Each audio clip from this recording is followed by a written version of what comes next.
Well, thank you for coming out tonight. I really appreciate it. We're going to talk about body care products and whether the FDA is on your side or not, and what you can do to keep yourself healthy from the outside in. So a little bit about me. I am a certified natural health professional, and I do consultations. I'm also an attorney, and so I'm very interested in where the law intersects with our health. And so we are going to get started and start talking about the FDA. Now, anytime we're talking about the law, we always have to define what terms mean, because we think we know what they mean, but the FDA or the law, they always have specific definitions. So a cosmetic, they're articles intended to be rubbed, poured on the skin, sprinkled, sprayed, applied to the human body, but they're for cleansing and beautifying. And they don't include certain things. For example, we'll get into a little bit later, but like deodorant. Deodorant's not considered a cosmetic. And then we look at drugs, and they are intended for the diagnosis, the cure, mitigation, or treatment of a disease, or intended to affect the structure of the body. And so deodorants are considered drugs technically because they affect the structure, and the same as sunscreen. Sunscreen falls under that category. And so you'll hear a lot about, can't even pronounce this, cosmeceuticals, where it's like a blend between a cosmetic and a pharmaceutical. And that word actually has no legal meaning. So I think what happens is you have these big marketing companies. It sounds great. It sounds like you're getting some high-end product, but it really has no legal meaning whatsoever, according to the FDA. Now, the global cosmetic market is absolutely huge. If women stopped buying cosmetics, it's like our economy would practically come to a standstill. But it was $480 billion in 2014, and that's huge. And it's estimated to keep growing, and going to be growing to $675 billion by 2020. So just think about the magnitude. That is so much money that is being poured into this industry. And so of the cosmetic products, that skincare, they're the ones that have the highest share. And so here we have a little pie chart, and this pie chart shows the beauty retailers' products. And so the biggest portion there, again, is the skincare products, and then just under that is cosmetics. And then we have hair care and shower products, fragrances, and deodorant and shaving products. But you could tell, I mean, we're talking about massive, massive amounts of money in this whole beauty industry. Now, there's top 10 players, and number one is Procter & Gamble, and then L'Oreal. And so there's a ton of brands here. But what I want to kind of explain to you is that you might not find your favorite products that are on this top 10 list. But Procter & Gamble, for example, they own a lot of companies. So Head & Shoulders is on there, Clairol is on there, Pantene is on there, Scope. And so when you're talking about these top 10 companies, these are the parent companies, and they've got tons of brands underneath. And I think that's kind of, you know, the big companies are able to do these niche markets. And so, for example, L'Oreal owns Redken, and it owns Maybelline. And so they're able to kind of market to the different niches in, you know, within the L'Oreal umbrella. And so L'Oreal is a huge, huge, huge company, and they're pouring tons of money into marketing, into research and development, and new products. And you know, you just look at the commercials, they're always coming out with new products. It's going to be a new mascara, or the latest and greatest shampoo, or maybe even a foundation that is going to erase the wrinkles from your face. So these companies are just pouring tons of money into it because they know that there's a lot of money in this whole market.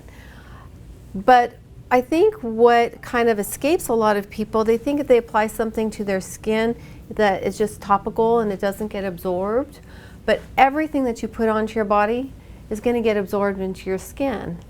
And so if you think about it, pharmaceutical companies know this. They have patches that, prescription patches for, cutting down on smoking or, whatever.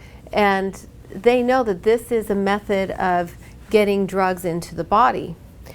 And that's what we really need to be aware of, that the skin is an organ of absorption.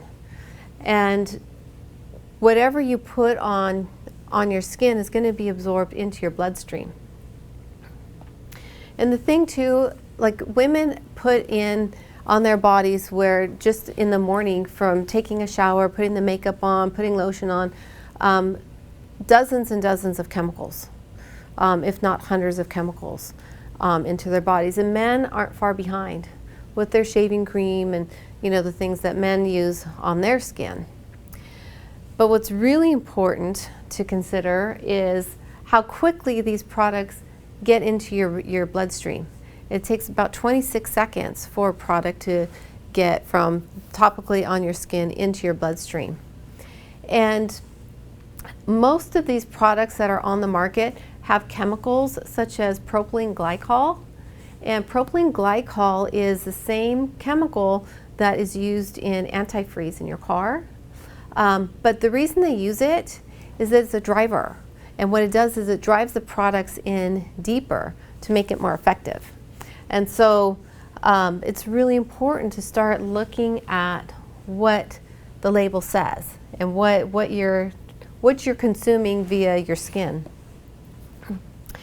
Now, there's a couple of things that I want to talk to you about with Johnson & Johnson. So Johnson & Johnson has their baby shampoo, and a lot of people think, well, it says no more tears, so it has to be gentle, and it's been around for years and years, so it must be safe.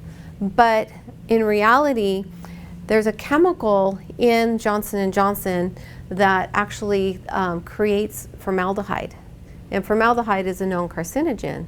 And so the baby shampoo isn't safe. And in other countries, they've forbidden this chemical to be in their baby shampoo. But Johnson & Johnson came under a lot of scrutiny. A lot of people were upset and complaining. And so they voluntarily, again, decided that they're going to reformulate their baby shampoo to take that chemical out. But, they've got a timeline. They've got years. It's taken them years to do this. But the question that I have is, number one, why is it there in the first place? And number two, if it's already formulated in Europe without this chemical, why can't this be done overnight? These are our children that we're talking about. The other thing too, it's got a chemical in there that deadens the sensation. So it's not that this shampoo is so gentle and it's no more tears. It's that there's a chemical in there that is going to deaden the sensation for the eyes. And so that's why they call it no more tears. Now, the other thing that just happened with Johnson & Johnson recently is there was a big, huge lawsuit about talc. And there was a woman who had used it for over 30 years, and she ended up getting ovarian cancer. And unfortunately, she ended up dying. But her son pursued the litigation, and they were awarded $72 million. That's huge. And it's about $10 million in just compensatory damages, but the rest of it was punitive damages. And so the jury found that Johnson & Johnson knew that there was problems with the talc, but they just ignored it. and they kept on selling it and selling it and selling it for over 30 years. And that's what's really disturbing about this, is that companies know that their ingredients are causing problems, but they're continuing on because, for example, the baby powder, it's a great product. You know, it's got high sales. People use it on a daily basis. They use it for their babies. People then use it for the rest of their lives. And like this woman, she ended up getting cancer and passing away, which is really tragic. And it's from using these body care products. I think sometimes people have the impression, at least a lot of people that I talk to, well, you're putting it on your skin. It's on the shelf at the market or Target. It's okay. It's safe. And we're finding out that no, that it's not safe. And what's unfortunate is that the companies know this. I think the government knows it as well, but the government doesn't have any authority at this point in time to take action. And there's 12 toxins that are like they're in so many products. It's pervasive, and they're being used on a daily basis by consumers. The companies are making a ton of money, and the companies are accountable to the shareholders. And the shareholders want to, you know, have the stock go up in price, and so the companies have a great product. You know, it's selling. That's how they determine whether it's a great product, and so they keep it on the market. But some of these chemicals are BHA, BHT, DEA, triclosan, parabens, and most of these are chemicals that we can't even pronounce, or at least I can't pronounce them. And they're endocrine disruptors. Some of them are known carcinogens. Some of them cause a lot of other problems. For example, nanotechnology. You'll see that in a lot of cosmetics. So it would be powder or lotions. And it's known that there's issues with these products because the nano-sized particles are so small, they're getting into the cell and they're causing disruption in people's cells. So it's important to look at what these chemicals are and look at your products and see if your products have these, because these accumulate over time. You know, once or twice using this, yeah, it's not going to give you cancer, but we use these every day. We brush our teeth every day. We shower on a daily basis. We use these body care products constantly. And so it's that accumulation of the toxins, and what happens is you reach this overload burden and your body can't defend it against it anymore, and then you develop conditions. And so let's look at deodorant. One of the big chemicals in deodorant is triclosan. And triclosan, they're starting to remove it, but it's in those hand gels that, hand sanitizers. And what it is, it's basically registered as an insecticide.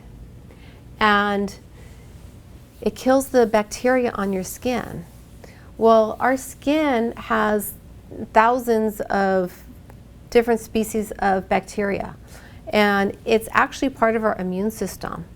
And if you look at the DNA of a human, actually most of it is non-human. Most of it is the bacteria. And the bacteria is a defense mechanism. And it's important for us to have this bacteria and this healthy bacteria, because the healthy bacteria on our skin fights the unhealthy bacteria.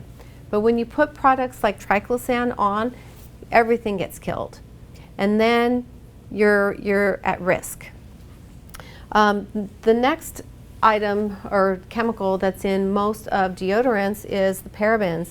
And it's in a lot of cosmetics as well, not just deodorant. And it's tied to breast cancer. And if you think about putting the parabens, you know, under your arm, well, that's where a lot of your mammary glands are.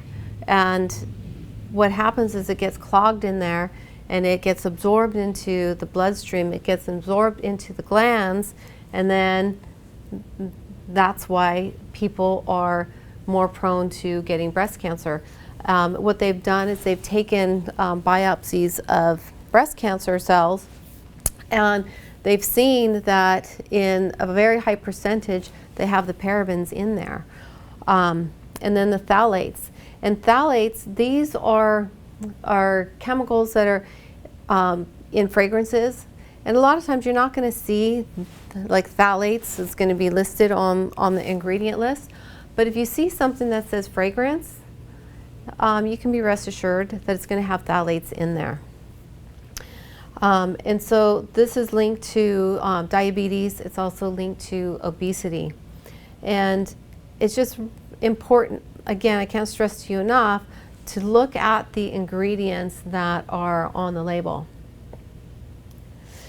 And so even though there's known dangers for all of these things. There's tons of research. You can find it on the internet.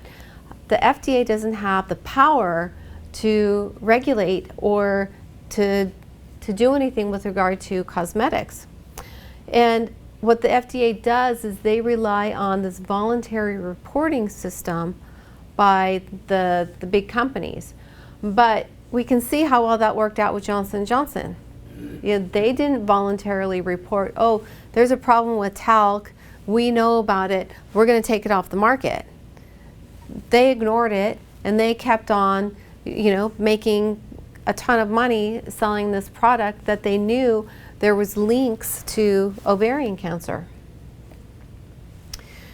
And so how does the FDA monitor the products? This is what's important to understand. It's voluntary. So they're saying, we know that Johnson & Johnson or Procter & Gamble or whatever big company is out there, they're going to voluntarily tell us that there's a problem with a product.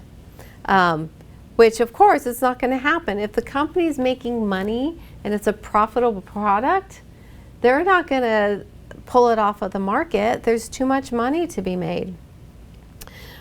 There's inspections that can happen, but they don't. They can do surveys of products. The public can tell the FDA that, oh, I think there's a problem with this product. There's a cosmetic ingredient review expert panel, which this is something else that is, you know, everything's voluntary. And the FDA's own research. But the FDA doesn't do its own research. The FDA relies on industry to do the research. And then there's, you know, other agencies out there, like private companies that will do research. And so that's how the FDA monitors the cosmetics. And so on this voluntary reporting, they report any adverse injury or health effect. Well, again, we can see how well that worked out when you look at what happened just recently with Johnson & Johnson. They didn't report anything. And most companies aren't going to report anything. So if you're told you can voluntarily report, you're not mandating it, how many companies do you think are going to do it? Right, none. They're not going to do it. And so the other thing too is that we know that there's thousands and thousands of chemicals out there. In California, we have Proposition 65, which lists a lot of chemicals, and you'll go into different places, for example, like a nail salon, and you'll see, oh, there's a Prop 65 warning that there's dangerous chemicals there.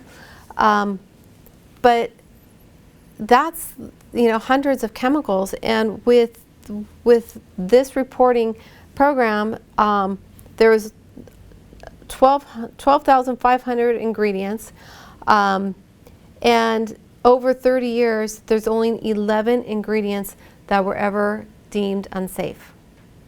And so it's not that effective. We know that there's ingredients out there that are unsafe. The FDA does regulate the labeling, but like, big deal. it's labeling that it regulates. You can't falsely advertise. You can't say that this product is going to cure something and then it doesn't cure something. But again, it's the labeling. It's not the ingredients that are being regulated in any way. So there's not a whole lot of power that the FDA has. The other thing is, you can put on a product out on the market and there only has to be some type of reporting after it's already out there. So there's no pre-market testing that is required by law. And so on average, a woman puts on about 12 body care products a day. A day, that's a lot. And so women are getting more and more toxic, and our cells are carrying more and more toxicity because we're putting on more products. And the products out there aren't getting healthier and better. We're coming up with more chemicals and new chemicals, things that weren't invented 30 years ago, and these chemicals aren't being tested. And then if a chemical is being tested, it's being tested by itself. But how many times do you get a body care product and you have a list of 20 ingredients? The chemicals aren't being tested when they're together. So it's important, again, to look and see what is going on with your skincare products. And in my opinion, skincare products should carry this warning label.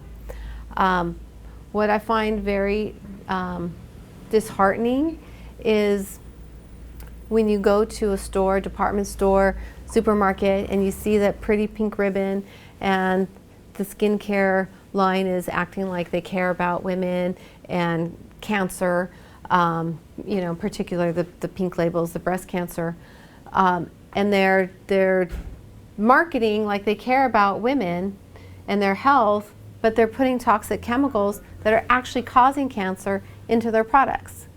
So to me, that's like highly hypocritical. And I think we need to start speaking out about it and let people know what's really going on. Now, what's been recently introduced is the Personal Care Products Safety Act. And this is a proposed act. It's not the law. And another thing to be aware of is that there's been a lot of these proposed laws that have never gone into effect. And it always dies in the Senate or in the House. It just never gets enough votes. And I think it's because the lobbyists don't want these laws to pass. I'm not a big fan of how this law is written, but it does do a couple of good things. It says that they want 5 ingredients to be tested a year. And they have listed the first 5 ingredients that if this goes into effect, that these are the first 5 ingredients that they're going to be testing. And we know that there's issues already with these ingredients. What I don't understand is, why don't we just ban the toxic ingredients? And then we can have safe products.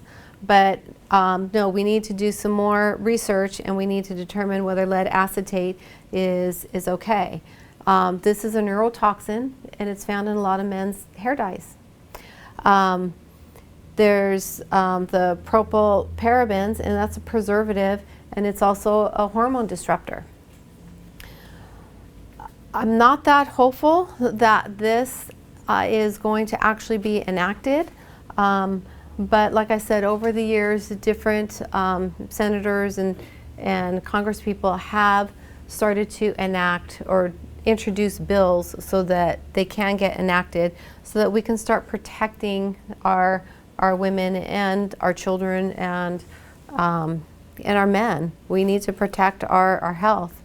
But in the meantime, and I'm not a big fan of relying on the government, because the government's solutions to problems, in my opinion, oftentimes create more problems. So I think it's important for us to take our health back and put it into our own hands. And there is a better way. And so what I propose is simplifying your skincare regimen. And one thing that I love is coconut oil. And you can use coconut oil as a moisturizer. You can use it to take off your makeup. It has so many uses. You can even use it as conditioner for your hair. But simplify your skincare regimen. And you want to ditch anything that's got the chemicals that we've talked about, or anything that you don't really recognize in there. You want to ditch those products. And when you do go buy a product, buy one that has very few ingredients on it. So that's number one tip. This next tip is you can make your own skincare products. You can make your own deodorant. I did a segment on hair care, and you can make your own shampoo. There's a method called the no poo method, meaning no shampoo. And it's using simple ingredients, baking soda and vinegar. And vinegar is actually a really great conditioner, and it softens your hair. I actually love to use the vinegar, although make sure you rinse it out really well. The next tip is don't fall for the marketing claims. I think the beauty care industry knows women and men concerned about growing older, concerned about gray hair, concerned about wrinkles. And you're going to see the commercials, and you're going to see how the marketing industry is marketing to that pain point, to that fear, and promising that, you know, you use this moisturizer and you're going to have your wrinkles vanish. Don't fall for that. It's not true. We've been hearing the same types of things for the last, whatever, 50 years or whatever, and nothing's changed. So don't fall for those. Also, natural and organic, those are words that presently in the body care segment, they have no legal meaning. And it sounds good because you can go to the supermarket shelf and you can see natural honey and oatmeal, and you think that is pure and wholesome, but that's a name.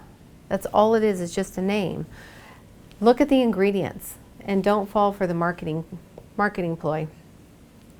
The other thing is there's a fantastic app. I just love this app, and it's called Think Dirty. And you put it on your phone, and you can go into a supermarket and scan the barcode of whatever product it is, your favorite moisturizer, whatever it is, and it will list if there's chemicals in there that aren't good for you, and it will rank them as well. And so that to me is pretty much a lifesaver to put that on there, so that I don't have to sit and read every single chemical that's on the package, and it'll just point out whether or not this product is going to be detrimental to your health or not. And then the next tip is nourishing your skin from within. So drinking plenty of water, getting sleep, eating lots of greens and vegetables and fruits, but nourishing your body from within. Because if you think about it, every cell has this protein lipid bilayer, and what it is, it's semi-permeable. So it allows nutrients in and it allows toxins out. And if you keep your cells healthy, then it's going to enhance your appearance. You need to eat the good fats, so you've got the lipid layer and good proteins. You got the protein portion of it, and drink plenty of water so you can flush the toxins out. So start building your beauty care from the inside out. And again, just eating healthy. It's simple, practical plan. It's just simple. And if we think about it, everything that we eat becomes us. So if you eat your McDonald's hamburger and French fries, you're going to get rigid cells, dried up cells. They're going to become toxic. But if you start eating fresh fruits and vegetables, you're going to keep yourself lubricated and healthy and have supple, beautiful skin. So again, making sure that you have the essential fatty acids and the high quality raw fats, antioxidant rich foods. One of the favorite things I like to do for sunscreen is I like to take astaxanthin, which is an antioxidant, and that really helps to protect the skin from the inside. And then I apply coconut oil and I don't get burned. So, and I'm pretty fair skinned as well, but that's been a really great thing for me to do instead of putting on sunscreens. And then make sure that your organs of elimination are functioning properly and consume plenty of fiber as well. You want to get the toxins out of your body. And Hal Huggins, he was an amazing biological dentist, and his whole way of treating his patients was with nutrition, because he says that is the most important component to restoring the human body. And then oils. There's a lot of oils out there that have natural sunscreen protection. Carrot seed oil is one of them. And I use these oils, and the oils are amazing. But the oils aren't like sunscreen that we have out on the market, where you can apply your sunscreen and then you're done for the rest of the day. If you're going to be out in the sun, you want to keep applying these oils, because your skin absorbs the oils, and you want to keep having that sun protection. And you also want to be wise. It's not wise to just go out at the beach and soak up the rays. That's not wise. You need to care for your skin as well, and don't just go out there and fry it. And so if you're interested in learning any more about this or having a nutritional evaluation, you can contact me. I'm happy to talk with you about this.